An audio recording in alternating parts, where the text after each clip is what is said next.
अब भाई इंदौरी पोहे के साथ जीरावन मसाला और गर्मा गर्म जलेबी ना मिले तो इंदौर वालों को तो नाश्ते का मज़ा ही नहीं आता है। तो आज मैं आपके लिए जीरावन मसाला और साथ में एकदम कुरकुरी जलेबी और असली इंदौरी पोहे की रेसिपी लेके आई हूँ। तो पोहे तो मैंने पहले भी आपके साथ शेयर किए थे, लेकिन मेरे पास बहुत सारे कमेंट थे कि आपने इसके ऊपर जो जीरावन पाउडर डाला है इसकी रेसिपी बताइए। तो आज तीनों रेसिपी मैं आपके साथ शेयर कर रही हूँ। तो मैं वर्षा भावसार रसोई घर में आप सभी का स्वागत है। तो चलिए बनाना शुरू करते हैं इंदौरी नाश्ता। तो इसे बनाने के लिए यहाँ पर मैंने 1 कप मैदा लिया है। अब हम इसमें डाल देते हैं 1/4 कप सूजी। मैंने यहाँ पर बारीक वाली सूजी ली है। अभी हम यहाँ पर जलेबी के लिए बैटर बना रहे हैं। तो अब मैंने यहाँ पर लिया है आधा कप दही। दही आप खट्टा यूज़ करेंगे तो ज़्यादा अच्छा होगा। दही को फेंटते हुए इसमें ऐड कर देते हैं।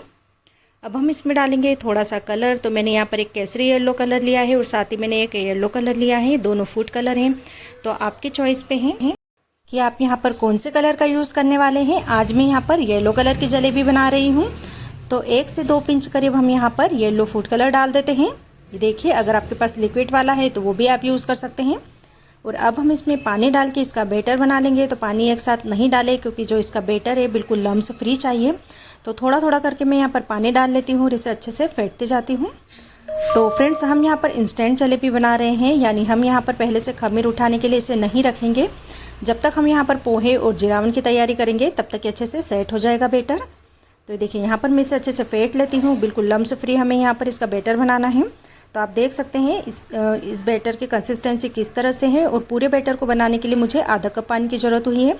तो मैं इसे कवर करके साइड में रख देती हूँ।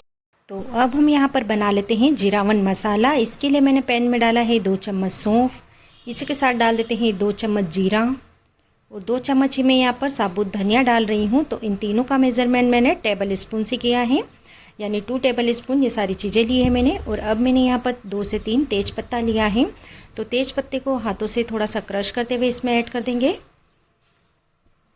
और अब मैं यहाँ पर डाल देती हूँ एक छोटा सा टुकड़ा दालचीनी का, यानी 1 इंच के लगभग है। और 15 से 20 मैंने यहाँ पर लौंग ली है और उतनी ही मैंने यहाँ पर काली मिर्च ली है। और अब हम क्या करेंगे, इन सभी चीज़ों को थोड़ा सा रोस्ट कर लेंगे। तो बहुत ज़्यादा नहीं जलाना है, हम इन्हें तब तक सेकेंगे जब तक इसमें से एक अच्छी सी खुशबू नहीं आ जाती। गैस का फ्लेम आप मीडियम रख के इन्हें रोस्ट कीजिए।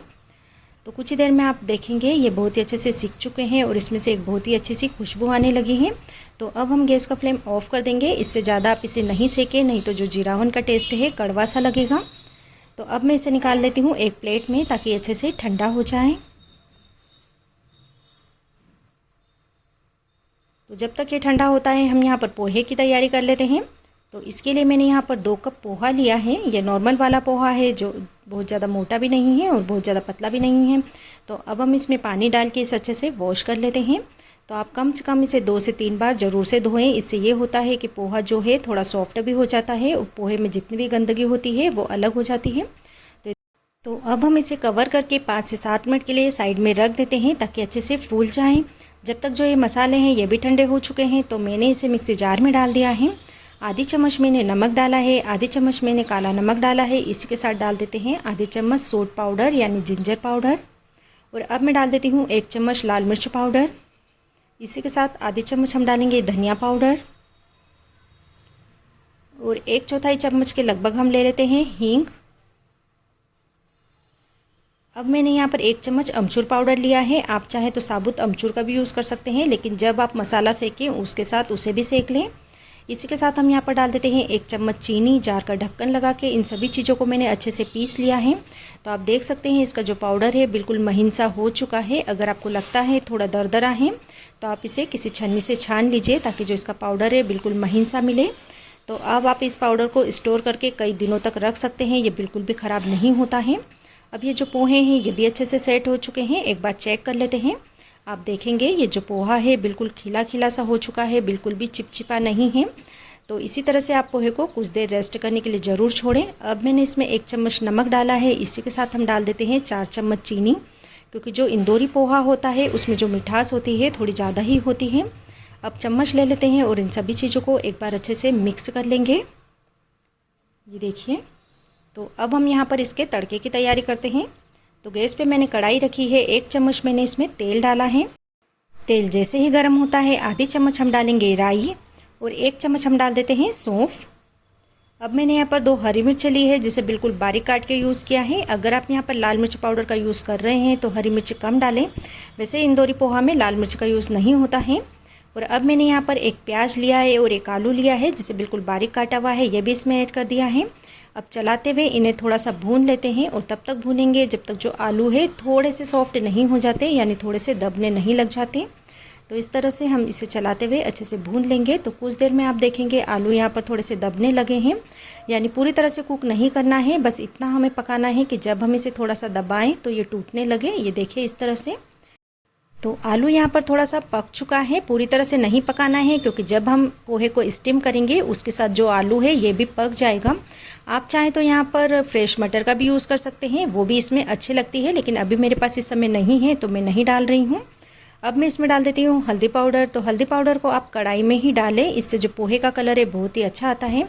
मैंने यहाँ पर आधी चम्मच हल्दी पाउडर डाला है और डाल के इसे अच्छे से मिक्स कर लिया है, देखिए इस तरह से। तो अब हम इसमें डाल देते हैं जो पोहा हमने भिगो के रखा हुआ था, ये देखिए इस तरह से। तो सारा पोहा डालने के बाद हम इसे अच्छे से मिक्स कर लेंगे, लेकिन मिक्स करने के लिए आप इसे बहुत ज़्यादा तेज़ी से नहीं चलाएं, हल्के हाथों का ही यूज़ कीजिए, नहीं तो जो पोहा है टूटने लगेगा। केवल हमें इन सभी चीज़ों को मिक्स करना है क्योंकि हम यहाँ पर इसे पकाएंगे नहीं, हम पोहे को स्टीम देकर पकाने वाले हैं। तो इन सभी चीज़ों को मिक्स कर लिया है और अब मैं इसमें डाल देती हूँ बारीक कट की हुई धनिया पत्ती। आप देख सकते हैं पोहे का कलर कितना अच्छा सा आया है। तो इसे भी हम मिक्स कर लेते हैं। अब मैंने यहाँ पर एक बर्तन में पानी को अच्छे से गर्म कर लिया है, आप देख सकते हैं। इसके अंदर हम ये कढ़ाई रख देंगे। गैस का फ्लेम मैंने बिल्कुल ऑफ़ कर दिया है और इस कढ़ाई को मैंने कवर कर दिया है और अब हम स्टीम में इस पोहे को पकने देंगे। गैस का फ्लेम ऑफ रखना है, इस बात का आप ध्यान रखें। तब तक हम यहाँ पर चाशनी की तैयारी कर लेते हैं।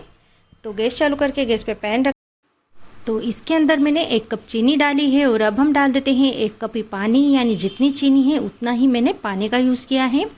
तो चलाते हुए इन दोनों को अच्छे से मिक्स कर लेंगे ताकि जो चीनी है पानी में अच्छे से घुल जाए। तो कुछ देर आप इसे इसी तरह से चलाते हुए मिक्स कर लीजिए। आप देखिए यहाँ पर चाशनी में बॉईल आ चुका है। तो अब हम इसमें डाल देते हैं 1 से 2 पिंच येलो कलर, ताकि जो चाशनी का कलर है वो भी अच्छा सा हो जाए। तो अब हम यहाँ पर इसकी चाशनी बनाएंगे। तो चाशनी बनाने के लिए हमें यहाँ पर कोई तार की ज़रूरत नहीं है, केवल इस तरह की चाशनी चाहिए कि उंगली और अंगूठे के बीच में चिपकनी चाहिए, यानी इसमें चिपचिपापन होना चाहिए। तो मैं चेक करके आपको दिखा देती हूँ। आप देख सकते हैं यहाँ पर कोई तार नहीं बन रहा है, केवल उंगली और अंगूठे के बीच में एक चिपचिपा सा लग रहा है। बस यहाँ पर इसकी चाशनी बनकर तैयार हो चुकी है। इससे ज़्यादा हमें नहीं पकाना है, नहीं तो ये जो चाशनी है कड़क सी हो जाएगी। तो अब मैं इसमें डाल देती हूँ आधी चम्मच इलायची का पाउडर। आप चाहे तो कोई एसेंस का भी यूज़ कर सकते हैं और इसे भी हम अच्छे से मिक्स कर लेते हैं। और गैस का फ्लेम अब हम यहाँ पर ऑफ़ कर देंगे। अब मैंने यहाँ पर आधा नींबू लिया है, तो आधा नींबू का रस हम इसमें डाल देते हैं। इससे ये होगा कि चाशनी में क्रिस्टल नहीं बनेंगे, यानी चाशनी जो है जमेगी नहीं। कई बार आप देखते हैं ना चाशनी के अंदर शक्कर से जम जाती है, वो नहीं होगा। तो अब हम बैटर को चेक कर लेते हैं। आप देखेंगे बैटर यहाँ पर थोड़ा सा फूल चुका है और इसका जो कलर है मुझे थोड़ा सा लाइट सा भी लग रहा है। तो 1 पिंच के करीब मैंने यहाँ पर येलो कलर और ऐड किया है और इसमें डाल देते हैं थोड़ा सा पानी, ताकि अच्छे से पतला सा भी हो जाए। बहुत ज़्यादा नहीं डालना है, केवल 2 चम्मच डाला है। डाल के इसे अच्छे से फेंटेंगे। तो आप चाहें तो किसी विस्कर की हेल्प से फेंटिए, या फिर आप चाहें तो अपने हाथों से भी इसे बहुत अच्छे से फेंट सकते हैं। आप इसे कुछ देर ज़रूर से फेंटें, क्योंकि फेंटना इसलिए ज़रूरी है कि जब आप जलेबी बनाएंगे तो एकदम से फूल के ऊपर आ जाएगी। और अब मैं इसमें डाल देती हूँ आधी चम्मच बेकिंग पाउडर। तो बेकिंग पाउडर डाल के भी हम इसे अच्छे से मिक्स कर लेंगे। तो बेकिंग पाउडर डालने से जो जलेबी है बहुत ही कुरकुरी सी बनती है। अब ये बैटर बनकर बिल्कुल तैयार हो चुका है।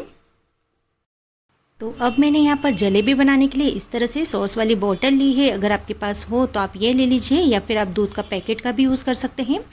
इसका मैंने ढक्कन लगा दिया है। घी को मैंने यहाँ पर गरम कर लिया है। घी हमें यहाँ पर बहुत ज़्यादा गरम नहीं चाहिए, घी को मीडियम में गरम करना है। और अब हम इस तरह से जलेबी का शेप देके जलेबी बना लेते हैं। ये देखिए इस तरह से। तो बहुत ही आराम से आप बनाएं ताकि इसका जो शेप है बिल्कुल प्रॉपर आए।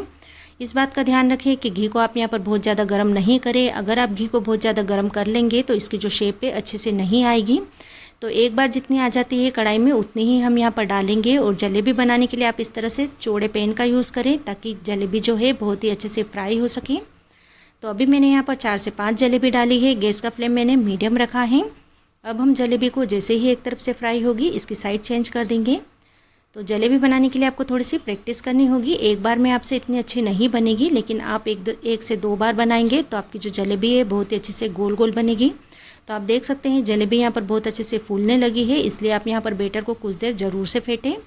और जैसे ही दोनों तरफ से अच्छे से क्रिस्पी हो जाती है, हम इन्हें बाहर निकाल लेंगे। मीडियम फ्लेम पे मैंने इन्हें फ्राई किया है, तो आप इन्हें बहुत ही अच्छे से फ्राई करें, यानी ये थोड़ी सी लाल होने लगे तभी आप इन्हें घी में से बाहर निकालें।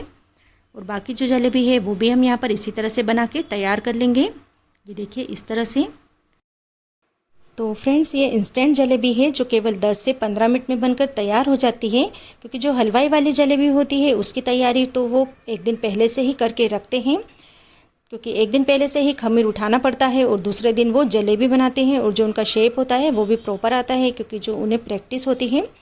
तो हम यहाँ पर इंस्टेंट जलेबी बना रहे हैं जो केवल 10 से 15 मिनट में बनकर तैयार हो जाती है। तो मैं ये तो नहीं कह सकती कि इन जलेबी का जो टेस्ट है बिल्कुल हलवाई की तरह ही आएगा, थोड़ा सा टेस्ट में आपको अंतर ज़रूर लगेगा, लेकिन फिर भी बहुत ही टेस्टी बनती है। आप एक बार इसे ज़रूर से ट्राई कीजिए। तो आप देख सकते हैं दोनों तरफ से मैंने इसे अच्छे से फ्राई कर ली है, बहुत ही क्रिस्पी सी हो चुकी है और थोड़ी सी रेड सा इसका कलर आ चुका है। तो अब हम इन्हें घी में से बाहर निकाल लेते हैं। देखिए इस तरह से। तो आप देख सकते हैं कितनी कुरकुरी लग रही है ये। तो सभी जलेबियाँ मैंने यहाँ पर इसी तरह से बना के तैयार कर ली है। आप देख सकते हैं कितना अच्छा सा इसका शेप है और बहुत ही कुरकुरी से बनी है। तो आप थोड़ी सी प्रैक्टिस करेंगे तो आपकी जलेबी बहुत ही अच्छी बनकर तैयार होगी। अब जो हमने यहाँ पर चाशनी बना रखी है वो थोड़ी ठंडी हो चुकी थी, तो मैंने इसे थोड़ा सा गुनगुना कर लिया है और अब हम इसमें ये जलेबी डाल देते हैं। तो बहुत ज़्यादा गर्म चाशनी नहीं चाहिए, थोड़ी गुनगुनी सी चाहिए, ताकि जलेबी जो है चाशनी अच्छे से पी लें। तो एक बार में जितनी आ जाती है उतनी हम इसमें डाल देते हैं और दोनों तरफ से अलट पलट करते हुए इसे कुछ देर चाशनी में ही रहने देंगे। बहुत ज़्यादा देर हमें इसे चाशनी में नहीं रखना है, नहीं तो जो जलेबी है बहुत ज़्यादा सॉफ्ट हो जाएगी और बहुत ज़्यादा मीठी हो जाएगी। तो कुछ देर बाद हम इसे चाशनी में से बाहर निकाल लेते हैं और जो बाकी बची हुई जलेबी है वो भी हम यहाँ पर इसी तरह से चाशनी पिला के तैयार कर लेंगे। तो अब ये जो पोहा है ये भी बनकर पूरी तरह से तैयार हो चुका है। तो इस तरह के पोहे बनाने से एक फ़ायदा ये होता है कि काफ़ी लंबे समय तक गर्म रहता है, यानी जब तक पानी गर्म रहेगा पोहा बिल्कुल गर्म ही रहेगा और साथ ही ये बहुत ही ज़्यादा सॉफ्ट बनता है। तो अब मैंने यहाँ पर आधा नींबू का रस भी निचोड़ दिया है। तो अब हम इसे कर लेते हैं सर्व। तो एक प्लेट ले ली है, इसके अंदर हम डाल देते हैं ये गर्मा गर्म पोहा